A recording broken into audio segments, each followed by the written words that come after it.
बड़ी राहत मिल गई है। मोकामा के पूर्व विधायक अनंत सिंह को पटना हाईकोर्ट ने AK-47 मामले में बरी कर दिया है।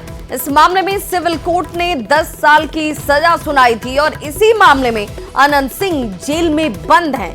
कोर्ट के आदेश के बाद अब पूर्व विधायक के जेल से बाहर निकलने का रास्ता साफ हो चुका है। अनंत सिंह के लिए अभी तक की सबसे बड़ी राहत इसे माना जा रहा है।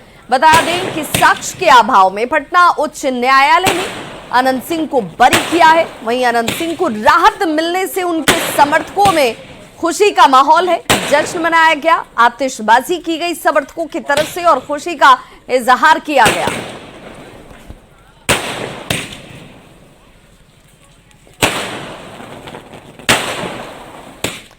तो बिहार में राज्यसभा की 2 सीटों पर होने वाले चुनाव को लेकर राजनीतिक हलचल इस वक्त तेज हो गई है। आज से नामांकन की प्रक्रिया शुरू हो गई है और 27 अगस्त को नाम वापस लेने की तारीख है। अगर चुनाव की नौबत आई तो 3 सितंबर को चुनाव होंगे।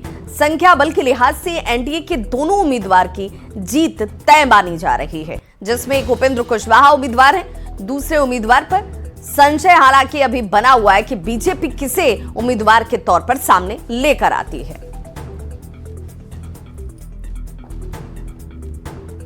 तो बिहार से राज्यसभा के 2 सीटों पर होने वाले चुनाव में एक सीट पर उपेंद्र कुशवाहा एनडीए के उम्मीदवार बनाए गए हैं। उपेंद्र कुशवाहा 20 अगस्त को नामांकन दाखिल करेंगे और एनडीए उम्मीदवार बनाए जाने के बाद नामांकन से पहले न्यूज 18 से खास बातचीत में उन्होंने कहा कि उनका मकसद है कि 2025 में विधानसभा चुनाव एनडीए शानदार ढंग से जीते। उपेंद्र कुशवाहा से बात की संवाददाता आनंद अमृतराज ने।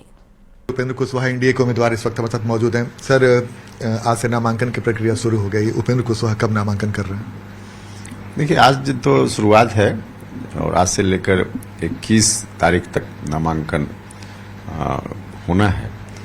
तो बीच में तो छुट्टी भी है, 17-18 सैटरडे संडे है, उसके पहले कल 15 अगस्त ही है। तो लास्ट का जो 2 दिन बचता है, एक तो रक्षाबंधन का ही दिन है, तो टेंटेटिव वही 20 तारीख को नामांकन संभावित है। सर, एक बड़ी जिम्मेदारी एनडीए की तरफ से दी जा रही है, राज्यसभा में फिर से आपको भेजा जा रहा है, क्या कहेंगे सर?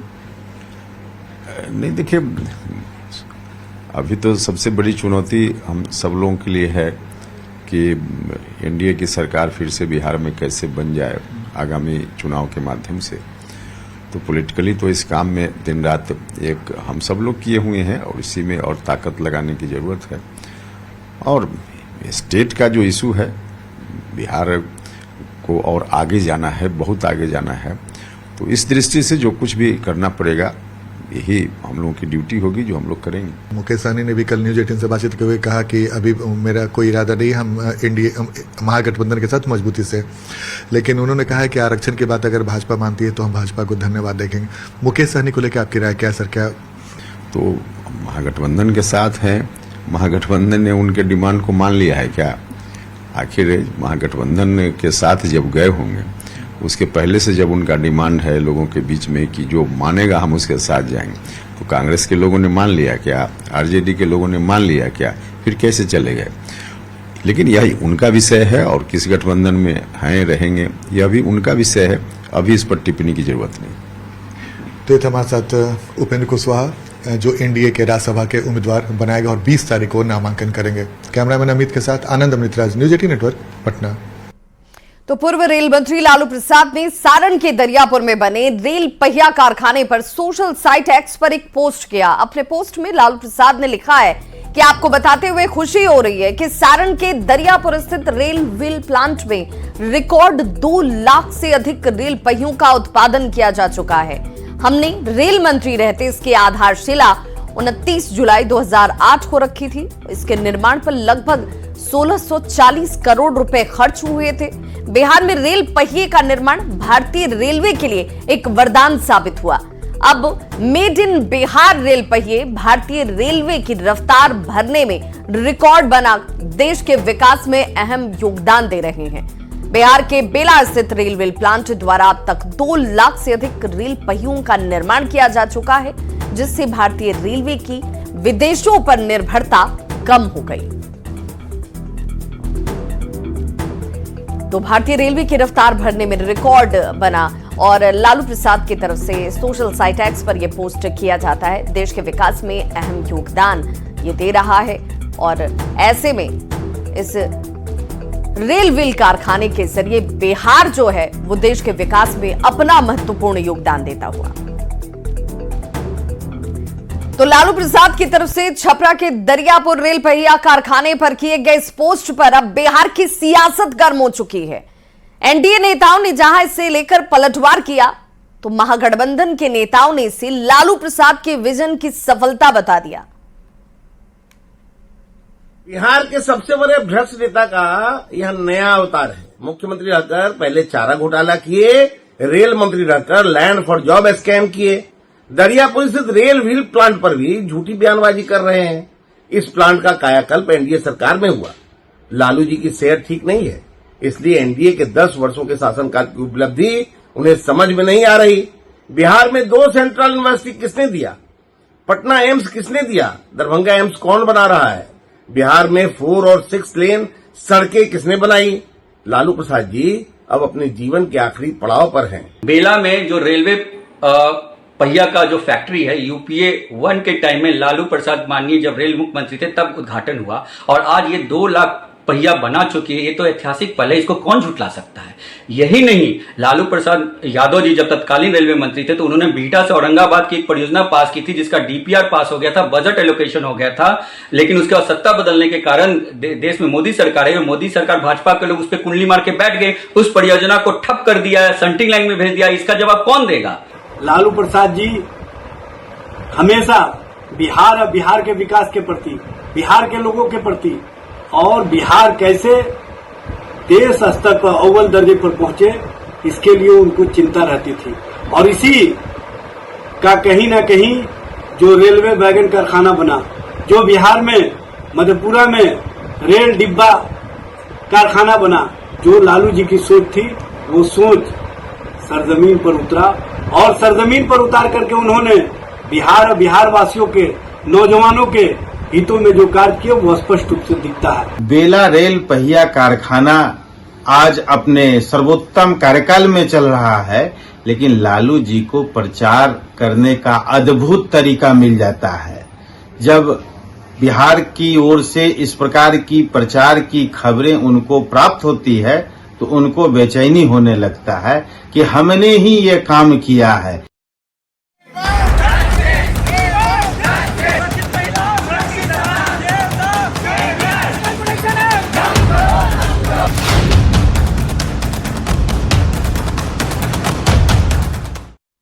तो पटना एम्स में ओपीडी सेवा आज भी बंद है और इसकी वजह से मरीजों को आज भी यहां से लौटना पड़ रहा है। यहां के सीनियर रेजिडेंट और मेडिकल स्टूडेंट्स ने प्रोटेस्ट को लेकर ओपीडी को बंद कर दिया है। उनकी मांग है कि कोलकाता के आरजीकर अस्पताल में ट्रेनी डॉक्टर की निर्मम हत्या में इंसाफ पहले मिले। डॉक्टरों की मांग है कि मेडिकल प्रोटेक्शन एक्ट लागू करने के साथ सीबीआई इस पूरे मामले की निष्पक्षता से जांच करे। एम्स अस्पताल का जायजा लिया दानापुर संवाददाता अमरजीत शर्मा ने। हम मौजूद हैं पटना एम्स में और पटना एम्स का ये ओपीडी है और ये ओपीडी आप देख सकते हैं कि बंद पड़ा है। यहाँ पे मरीजों की भीड़ भी लगी हुई है और ये मरीज जो दिखाने के लिए आए थे उन्हें लौट कर जाना पड़ रहा है। एक इन लोग के प्रोटेस्ट में एक मांग पूरी की गई है जो सीबीआई जांच की है। सीबीआई जांच के अलावा इन लोग का और भी मांगे हैं जो पूरी नहीं हुई है, उसको लेकर के ये लोग लगातार ओपीडी को अनिश्चितकालीन के लिए बंद किए हुए हैं। देखो, सबसे पहले तो मैं आपका बहुत आभारी हूँ मीडिया का भी कि कल हमारी एक मांगे पूरी हो गई है। एक मांग जो हमारी थी कि सीबीआई इंक्वायरी हो, तो कोर्ट ने सीबीआई इंक्वायरी का ऑर्डर दे दिया है। अब दूसरी मांगे, हमारी सबसे इम्पोर्टेंट मांग जो है वो हमारी सेंट्रल प्रोटेक्शन एक्ट का इम्प्लीमेंटेशन। तो हमारी सबसे इम्पोर्टेंट मांग अभी के लिए यही है कि सेंट्रल प्रोटेक्शन एक्ट जल्द से जल्द इम्प्लीमेंट हो। सबसे और फॉरमोस्ट जो चीज़ें हैं वो आपको सेंट्रल प्रोटेक्शन एक्ट लगाना पड़ेगा सो दैट कि ऐसे इंसिडेंसेस जो हो रहे हैं उस पे फुल स्टॉप लगे। जो कल्प्रिट हैं वो डरे। नियम और कानून ये चीज़ें हैं, इनके डंडे से ही हम उनको सीधे कर सकते हैं, क्योंकि वो नॉर्मल ह्यूमन बीइंग नहीं होते हैं। वो अलग प्रकार के ही इंसान होते हैं जो ऐसे घृणित घटना करते हैं। तो हमें कठोर से कठोर तो नियम लाना पड़ेगा, जिसके लिए गवर्नमेंट 2019 में लाई थी सेंट्रल प्रोटेक्शन एक्ट, बट अभी तक उसको जो है उन्होंने लागू नहीं किया है, तो उसको लागू किया जाए। कल जब हमारे डायरेक्टर सर हमारे सारे दूसरे फैकल्टीज के साथ आकर 3 बजे हमें संबोधन दिए और हमें मोटिवेट किए, हमारे इन जो मांगे हैं, हमारी जो कोर डिमांड्स हैं, जो cause of the entire protest है, उनको उनका सपोर्ट है और हमें इस बात की बहुत खुशी है। हम बहुत ही ग्रेटफुल है हमारे एडमिनिस्ट्रेशन के लिए। ये लोग उसके लिए मांग कर रहे हैं जो ट्रेनी डॉक्टर थी और उनकी मौत हो चुकी। पटना एम्स से न्यूज़ 18 के लिए अमरजीत शर्मा। तो कोलकाता में डॉक्टर की निर्मम हत्या के बाद सभी डॉक्टरों में इसे लेकर भारी नाराजगी है। डॉक्टरों ने विरोध जताते हुए पूर्णिया के जीएमसीएच की ओपीडी सेवा को भी ठप कर दिया। डॉक्टरों ने इस घटना में सीबीआई जांच की मांग करते हुए दोषियों पर कड़ी कार्रवाई की मांग की है। अस्पताल की सेवा बंद होने से हालांकि मरीज बेहद परेशान है। हालांकि इस दौरान इमरजेंसी सेवा और पोस्टमार्टम सेवा को बहाल रखा गया है। डॉक्टरों से बात की न्यूज़ 18 संवाददाता कुमार प्रवीण। कोलकाता में एक महिला डॉक्टर के साथ रेप और नृशंस हत्या के बाद पूरे देश में डॉक्टरों में उबाल है, आक्रोश है। और आप देख सकते हैं कि यहाँ पर पूर्णिया मेडिकल कॉलेज अस्पताल के ये सभी डॉक्टर हैं और इन लोगों ने कार्य बहिष्कार कर दिया है। ओपीडी का आज कार्य बहिष्कार है। आइए हम बात करते हैं इन लोगों से। सर, अभी तो आपने देखा ही कोलकाता में हमारी कल एक डॉक्टर के साथ जो अन्याय हुआ है। पहले उनका मर्डर होता है।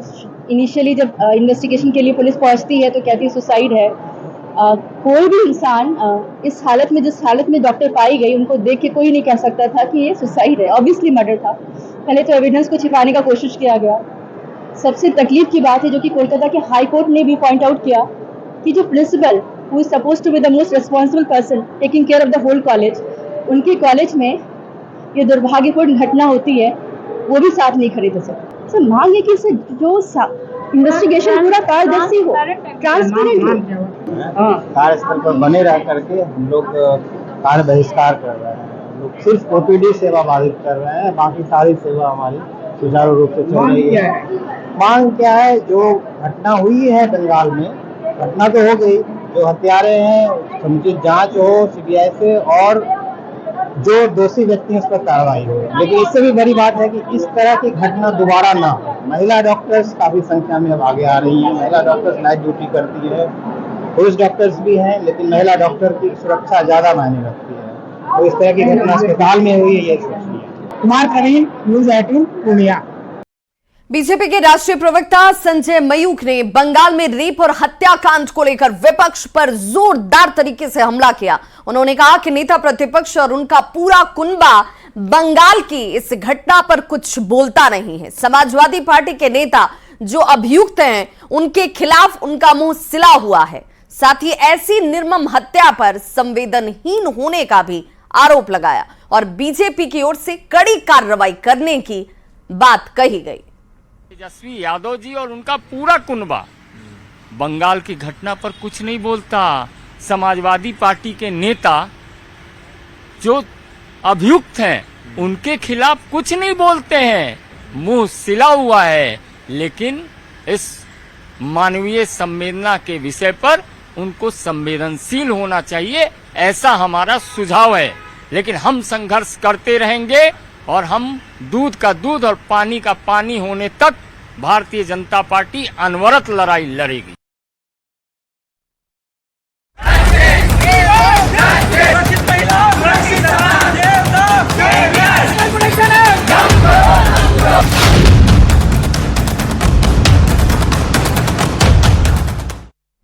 दरभंगा में स्वास्थ्य विभाग की बड़ी लापरवाही सामने आई है। सदर पीएचसी में लाखों रुपए की दवा खुले में रखी गई। बारिश के पानी और धूप की वजह से ये दवाएं खराब हो रही हैं। इन दवाओं को पीएचसी और सीएचसी में आने वाले मरीजों के बीच निःशुल्क वितरित किया जाना था। सदर पीएचसी के प्रभारी चिकित्सा ने बताया कि दवाएं एडिशनल पीएचसी और हेल्थ एंड वेलनेस सेंटर के लिए हैं। यहाँ दवा रखने के लिए पर्याप्त जगह नहीं है, जिससे मजबूरी में इन्हें बाहर रखना पड़ा। इस बारे में जब सिविल सर्जन से बात की जाती है तो उन्होंने इसकी जानकारी से ही इनकार कर दिया। साथ ही जांच के बाद कार्रवाई का भरोसा दिया।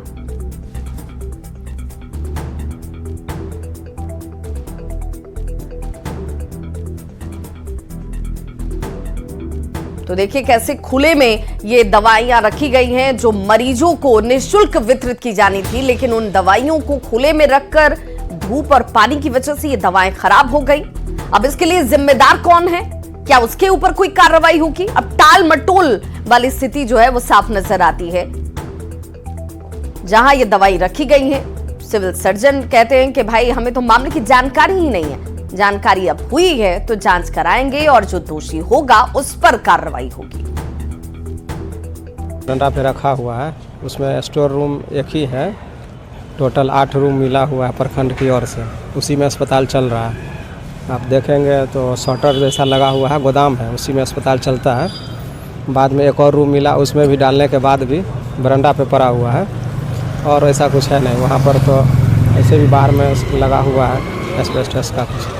हम तो अभी देखे नहीं कितना महंगा है, हमको तो मालूम नहीं भी है।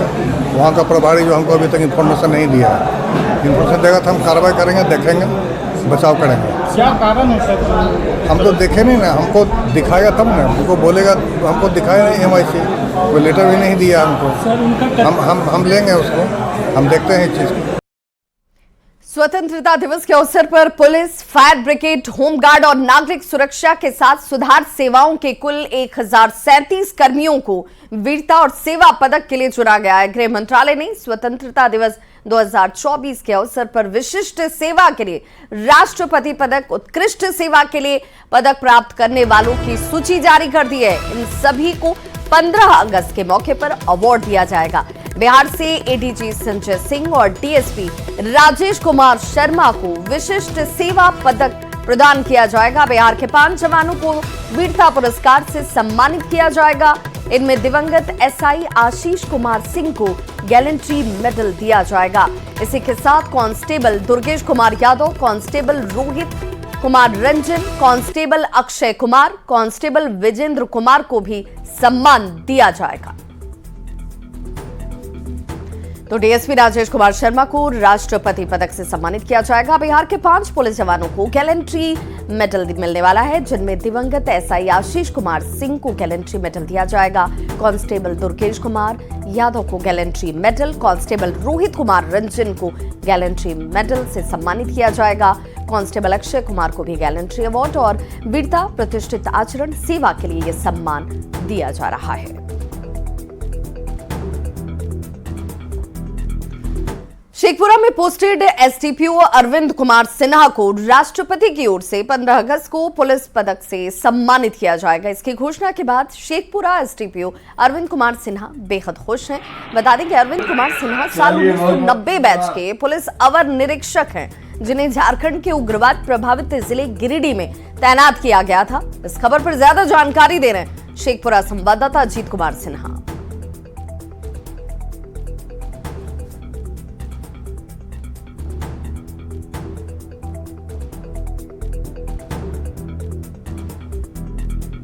तो DSP राजेश कुमार शर्मा, जिनके साथ बिहार के 5 पुलिस जवान की भावना से किया जाता है।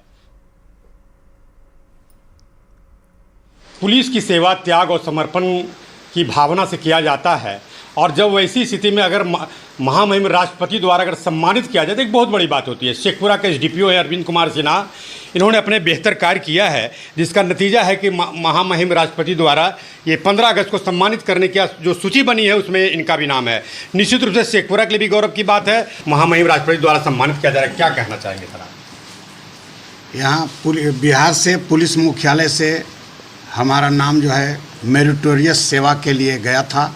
आज राष्ट्रपति द्वारा हम लोग को सम्मानित किया गया है। मेरिटोरियस सेवा के लिए राष्ट्रपति पुलिस पदक से हमें सम्मानित किया गया है। बहुत हर्ष हो रही है।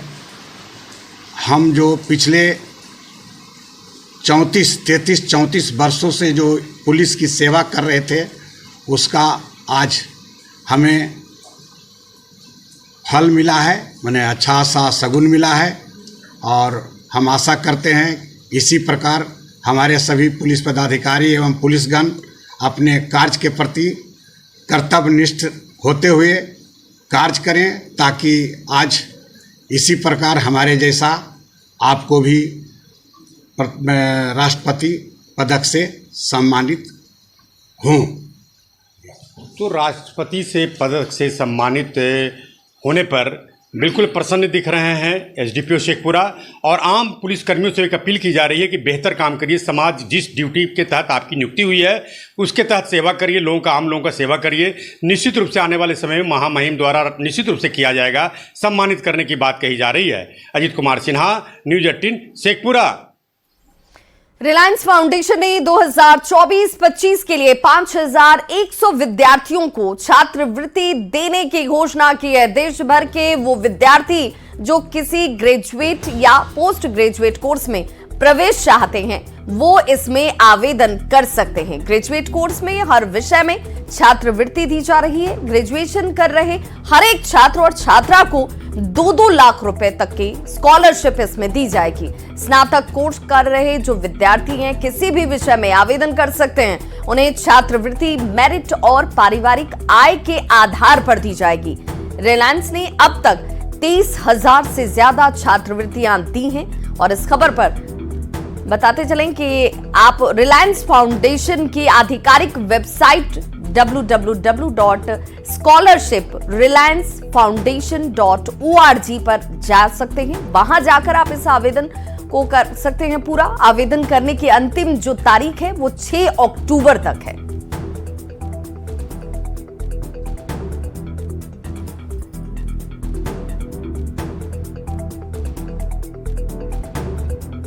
तो इस बुलेटिन में बस इतना ही। चलते चलते नजर डालते इस वक्त के हेडलाइंस पर।